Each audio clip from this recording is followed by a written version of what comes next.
Hi, I'm Randy Reid, editor of the Edison Report, and welcome to the National Lighting Bureau's 11th Annual Lighting Forum. Today, I am joined by Scott Zimmerman of Silas, Jay Goodman, A Prey Illumination, and Doug Steele of NeuroSense. The name of this session is The Importance of Infrared in Light and Health. Gentlemen, welcome. Hello. Thank you. Well, thank you, and we're glad you're here. And I think this is going to be a very exciting conversation. Doug, the first question is to you. hmm There are functions of light beyond sleep and circadian. What are some of them, and why are they important?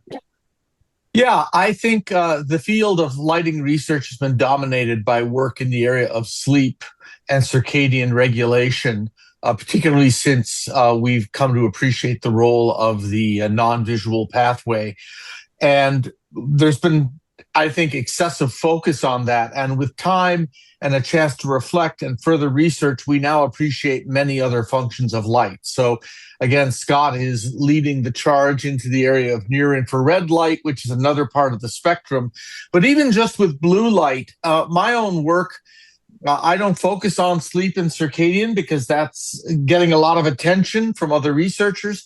But the mechanisms of mood, the mechanisms of stress management are all related to these other functions of light. So one interesting development, and a lot of times what happens is a scientific field reflects on itself and its own literature over time, and we reinterpret literature. And in the last couple of years, there's been a tremendous reinterpretation of the effects of blue light at night. And what's emerging is a alternative or a complementary understanding, which is that it may not be the blue light at night that's keeping you awake. It's the blue light emitted while you're reading social media content like TikToks. And there have actually been studies done that found that watching calming videos like sheep jumping doesn't really help you fall asleep, and playing Call of Duty or an aggressive video game doesn't really keep you up. But boy, if you're watching social media, TikTok videos and what people are saying about you, that's what keeps you awake. So the field of lighting research is becoming much more interesting and much less one note. Scott, you want to jump in here? Well, I agree in a lot of ways. I've never been. I'm kind of like feel like a lot of times I'm the guy that says blue's good, blue's okay. Don't worry about blue, but it's the definition of blue. And so most of our work and most of the things I've been doing with Glenn Jeffrey and Bob Fosbury and others has been focusing in on trying to understand what are we actually exposed to, and what is sunlight. And surprisingly, that's not such a simple answer because we go outside and we're looking at a blue sky and have no problem. But then we look at a tablet or whatever and get the extra juices flowing or whatever you want to call about it, as Doug's saying, and it's different. Well, one of the main things that we focused on is the blue in the sky is only a small percentage of it is blue. The majority of it is in the near infrared and out in the infrared. And more recently, we've been doing showing that there is a lot of structure in the infrared portion, starting from 1 micron out to 35 microns, that has been totally ignored and kind of lumped under the heading of heat. But it's actually links up, coincides perfectly with basic biological processes. We've been working with Rudy Marcus. He got a Nobel Prize in this area, and showing that the sunlight has all these different energy bands, and those line up with various biological processes, the energy required for certain stages of electron transport chain. So I think that I don't want to go off into the weeds so much, but what we're really seeing is that what we thought was heat is actually doing a lot more than just warming us up. So. Right. Okay, Jay, here's this one is to you. Concerning the role on sleep, what are we missing? Well, let me first be clear that Doug and Scott are the deep level scientists here. I'm the lighting guy, but I'm also probably over a decade neck deep from the lighting perspective in, call it, this segment or this niche, where it started out that everything around sleep was just blue light. It was blue light in the sun at the 480 nanometer mark, suppresses melatonin. That drives your sleep at night. And then, deplete blue, it really, it releases your melatonin and you fall asleep. But that was 10 years ago. It has gotten so much more complex and so much more involved, as I don't think a week goes by where there isn't some peer review published study coming out about something new that we've recognized in sleep and in our connection to the sun.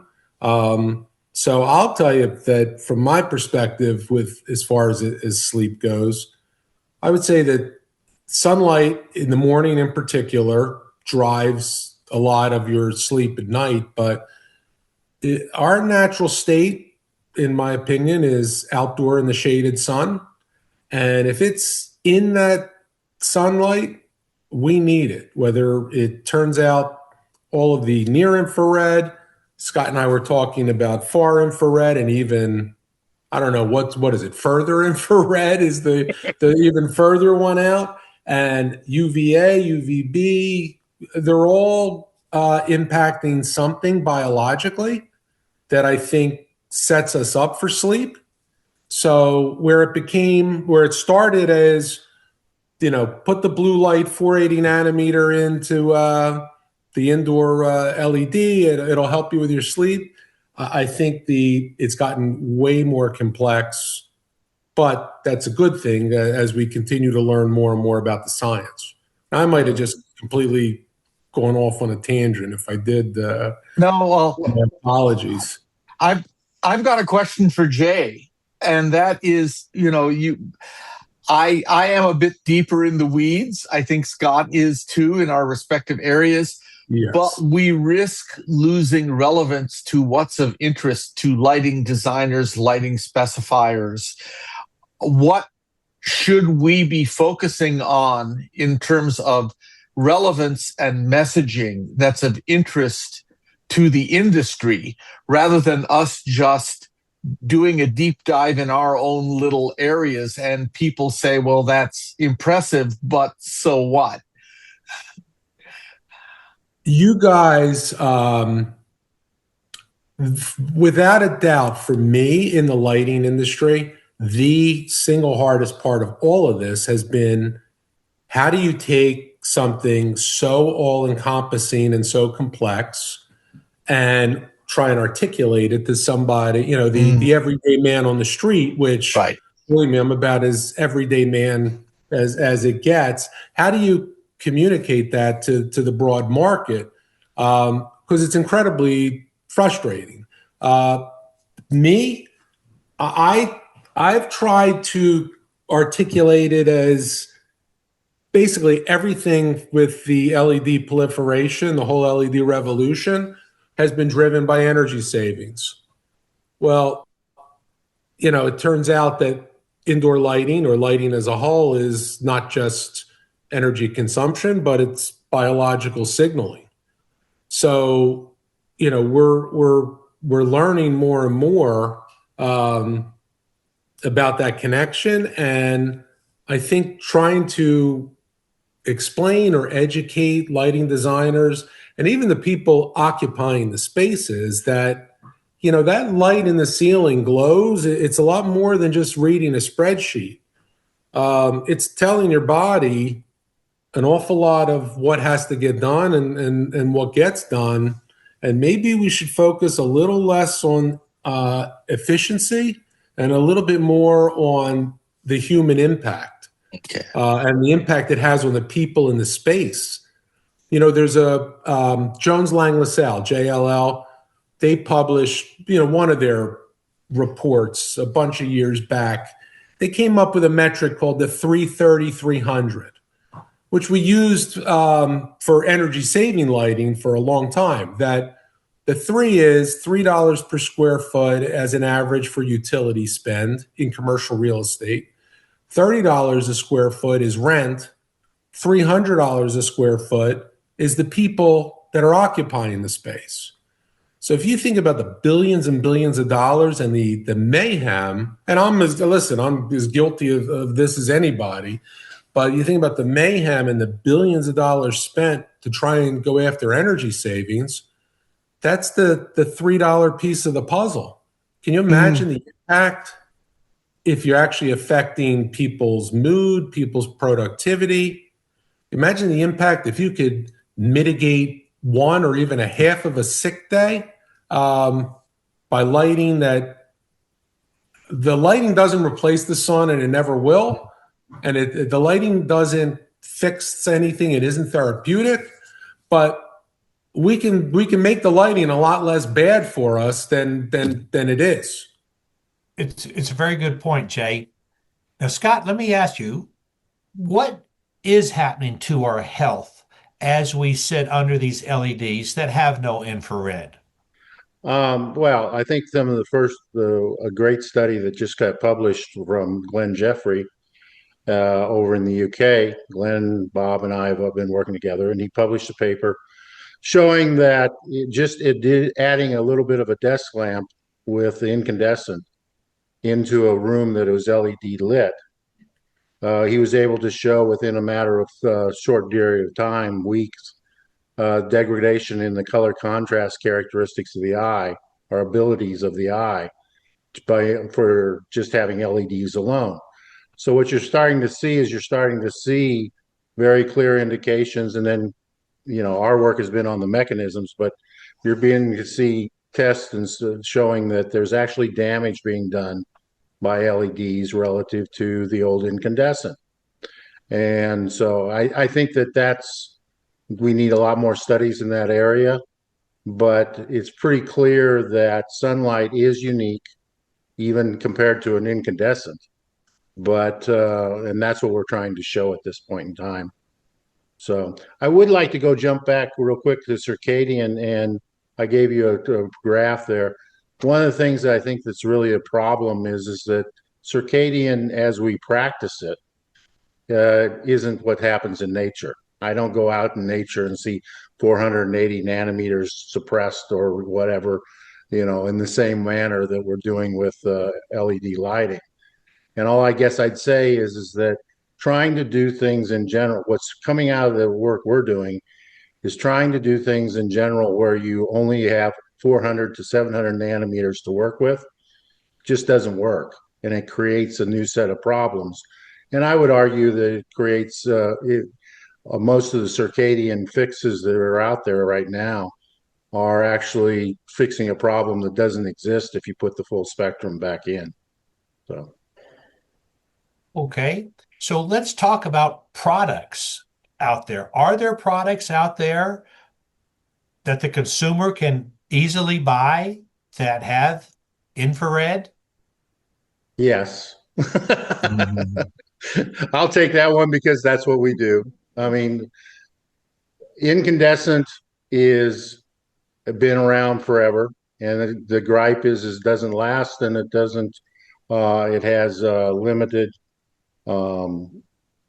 luminance efficiency, lumens per watt. So what we do is provide a hybrid where we put LEDs in with incandescent dual filament bulbs, and they each do a portion of the spectrum. The incandescent runs out to 35 microns. It's a very broad source. The LEDs, pick an LED you like. We could integrate it into a hybrid approach. It's very much like cars. It's very hard for some ways. Electrical cars sound great, but they have limitations.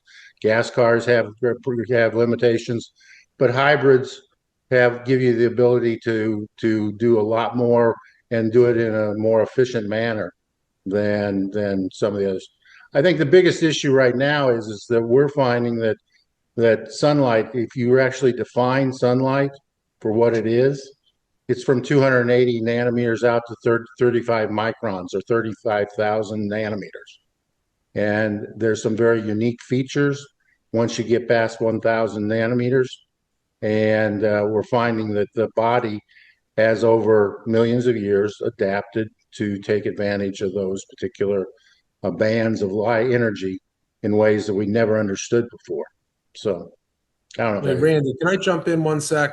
Now that you're talking about products that people can actually try and buy, in the commercial lighting space in particular, the single biggest limiting factor is, there's no free wavelength lunch. If you want to produce a broader spectrum or more energy in red than you've typically seen, et cetera, it takes energy in order to do that. Then if you want to start adding in near infrared, you start going outside of the visible range.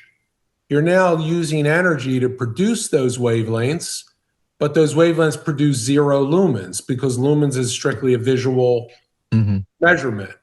So your wattage is going up, your lumens aren't. So I think you can guess where I'm going with this. Your lumens per watt, which is a metric that somehow got hijacked to mean a lot more than it actually does, but your lumens per watt gets killed because you're not making visible lumens and you're using energy. So that's, from a lighting guy's perspective, the biggest hurdle or challenge is when everyone's talking about 150 lumens per watt. I could make a great fixture with a nice tail into the infrared, and that it's 65, 70, 80 lumens per watt max. Well, I think you hit the nail on the head when you said hijacked. It really has been hijacked, and our industry has to some extent as well. And, you talk about how the energy efficiency goes down, but the health goes up. And what the industry has to do is to prove that our health is improved by adding infrared. And how do we do that? Doug? There are a few ways you can do it. So it's sort of, I think of this as sort of a zoom, a macro telephoto zoom lens. So you can do some studies in the test tube, which will verify what's happening at the level of mitochondria. But that sort of study isn't going to persuade a facilities manager of a nursing home that they need to put in near infrared. So you need studies that really look at clinical outcomes, things that are changing people's health or changing people's behavior. And those types of studies tend to be high risk because you don't have control of all the variables. There's a lot of things you don't know. And then somewhere in the middle are the studies where you're doing, you're looking at effects in animals, and you always have the question of, well, is a study in a nocturnal albino rat going to translate to a human being? So it's, unfortunately, the process of science research is very messy and expensive and time-consuming, and it takes years for consensus to form. And science research is driven by consensus. And I think a lot of the frustration in the lighting industry is coming from people looking to the scientists and saying, just give us an answer, just tell us what we should do. And so in the case of, the IES just released RP46, which is their guideline for human health and, lighting for human health. And I read this and I went, well, the recommendations given sort of struck me as, well, be sure to brush your teeth every night and put on clean underwear every day and change your socks. It was very practical and non-confrontational and intuitively obvious. But if you're going to make recommendations by consensus based on the science, you don't shoot for the moon. You shoot for what's practical and implementable. So I'm looking forward to updating RP46 with more specific information. And I think we're going to be assisted by some of the new technology that's coming available, that's going to allow us to do things that we couldn't do in the past. What's coming online also that might be helpful is the new sets of biosensors that people can measure very accurately, and Randy, there's a graph there at the bottom that I sent you. But the ability now, we've been measuring the effect of various stressors in sweat on real live humans, and where you can literally see the changes in cortisol and melatonin in real time. And what you find is, like in that graph that I get to Randy, that even 10 lux of a TV is sufficient to drive your cortisol into a series of spikes, in the dark. If you're not outside in the sun, you're just in the light. So we're going to start seeing, I think, that our definition of circadian is going to have to change, because it's not just a diurnal response. There's a transient response that occurs based on what you're actually doing, and that it only became visible once you had sensors that are capable of measuring every 3 minutes. So, if I may, what you're talking about is, you're on the fringe here. That research is becoming more and more discussed, at least. But lighting designers can't really wait for infrared to be put back into LEDs, because this is going to take time, it's going to take money, it's going to take convincing people. But what can lighting designers do right now to help with circadian health? I think that it's really not that much of a penalty to put back the infrared. It's not. I think there's two answers to that, two approaches. One is a major insight from reanalyzing sleep and circadian, particularly, both sleep and circadian data from the past several years shows that natural daylight exposure of between 20 minutes and 2 hours in the morning basically sets you up for success throughout the day.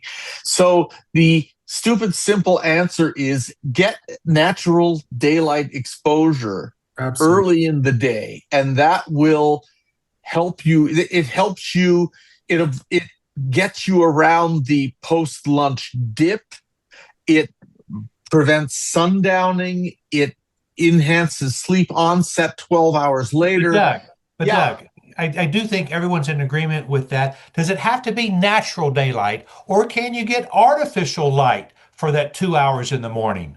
I know it's not as good, but is it still helpful? It's helpful, but it doesn't give you everything. Agreed. So the other answer to that question is, and I've alluded to new technology, is you don't necessarily need to define a complete spectrum in order to blue enrich or red enrich white light. And I'm talking just about visible light here. And one development which I've been very excited to see is there's sort of a parallel industry to architectural lighting, which has been event lighting and entertainment lighting, which has been working with multi-channel spectral LED arrays for several years, with 4, 5, and 7 channels.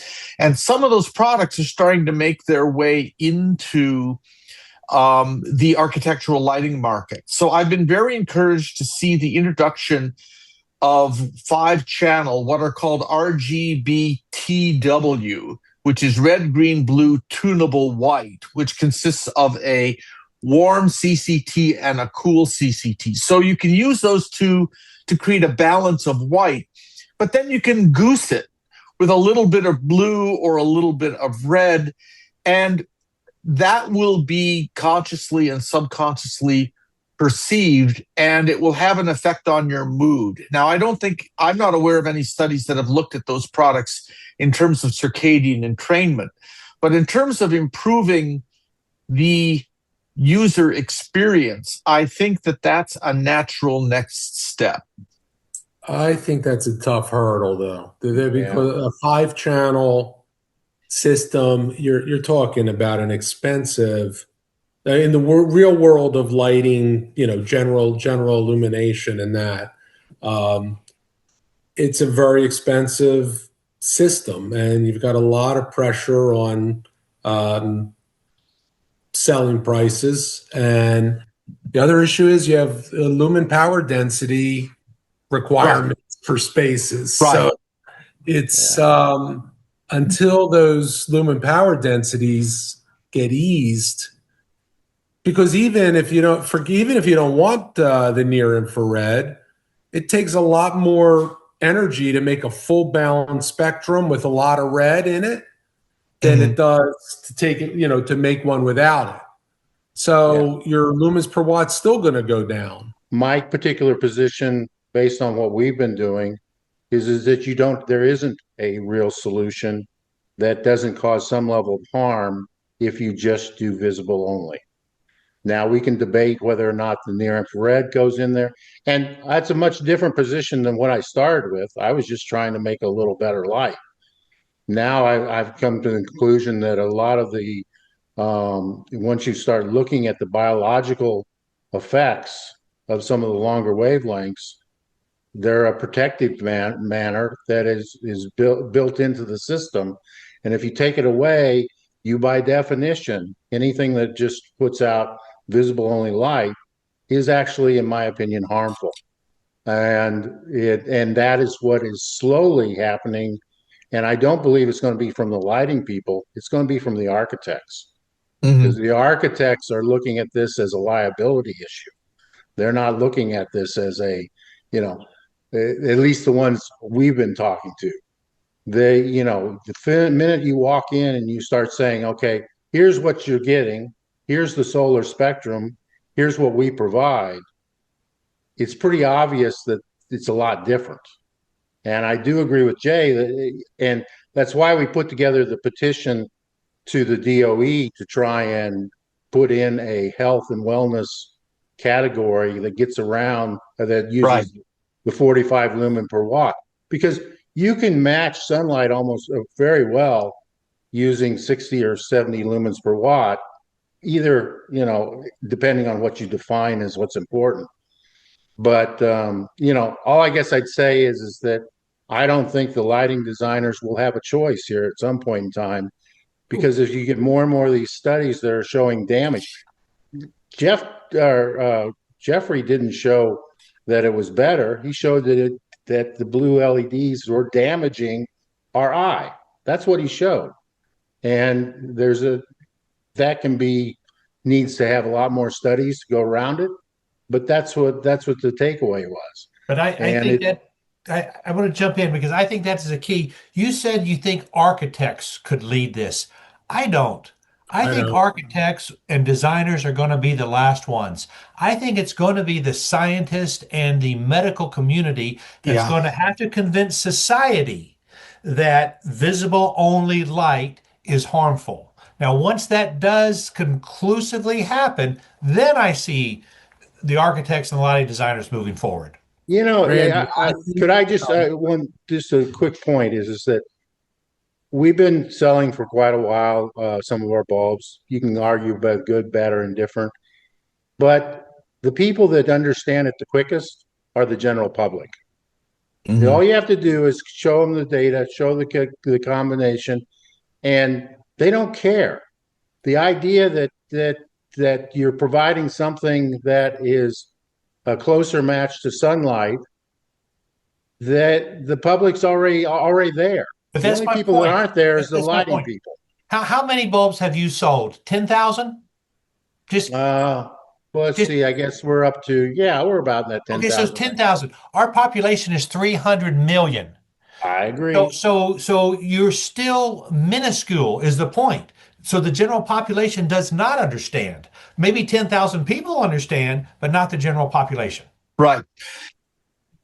Yeah, Yeah, I but think I mean, Doug, let's let Doug go. Let's let Doug. Doug, well, go I ahead. was just going to say, what's heartbreaking for me is to see the poor quality of lighting in nursing homes. And I can sympathize with facilities managers who are trying to conform, to policies and guidelines that allow them to qualify for rebates and conform to energy codes. But, the strategy I've been looking at is that nursing homes pay insurance premiums to health insurance providers. And if they can improve health outcomes, just in terms of keeping people awake during the day, less disorientation, then their scores go up. And the Center for Medicare Services monitors this. And then their insurance premiums could go down. Now, that's theoretical because no health insurance provider has agreed to cut a premium to a nursing home yet. But for me, I think the path I've explored is for children of people in a nursing home. Hey, it's your mother in there. Let's replace these bulbs and just do it out of pocket. But that's going to be bulb replacement, not fixture replacement. So, Jay, your company sells to nursing homes. What success have you seen? Not gangbusters yet, but the conversations are getting better and better as far as understanding that if they can quantify in some sense mitigating a fall or mitigating an insurance claim, that's where you'll start to see that flip where people will start to accept it. It's really the consequence of all of it is the occupier of the space in one way or another. So the architect, the lighting designers, they all want to do the really cool and what's right. But I think it'll get driven by the entity that gets the benefit and the consequence. So maybe it's Goldman Sachs. If they have traders making $1 gazillion a year, if they could mitigate one sick day, they could quantify that as $150,000 of savings or something like that. So instead of energy payback, it becomes some type of payback through avoiding falls, avoiding insurance claims, avoiding sick days, increased performance or cognitive processing. These stories are going to connect very soon, and I think you'll see a big leap in the acceptance. If you look at the red light therapy and near infrared therapy, they are spending billions of dollars on panels for LED lighting to make somebody better. Why would you spend that kind of money for something like that and then go into a lighting that makes it worse? That's where the inflection point for me is. If we can show that you're actually degrade, and that's what Glenn's paper was meant to do, was to show that there was actually a negative effect by using just visible only LEDs. Then what do you do with you ignore that? I don't know. Doug, as we're wrapping up, give us your closing comment. This field has always been challenging, and it's just as challenging today. We're all trying to crack the nut, and it's aligning compelling scientific data with implementable practices in ways that the market will embrace and accept. And I haven't seen it all put together, and I don't have an answer for how to drive mass market adoption. So I think the near-term focus is the sort of approach that both of my colleagues are taking. Jay, one nursing home at a time, and use it as a a case study. Let's take the time to accumulate the data. And for Scott, it's help us understand the deeper implications of non-visible light and how that complements the process. And then one other thing I'll mention is we need to be able to measure and validate outcomes. And I've been working for a few months with a wearable myself where I'm monitoring certain body hormones and tracking it across days across months. And, I'm starting to see some really interesting patterns in my own data. And I'll just share one example of that. My dopamine goes up 10 minutes before I decide to go outside to take a walk or go out into the sun. It's the anticipation of it. And then I get into a relaxed mode. Okay. Closing comments, Jay?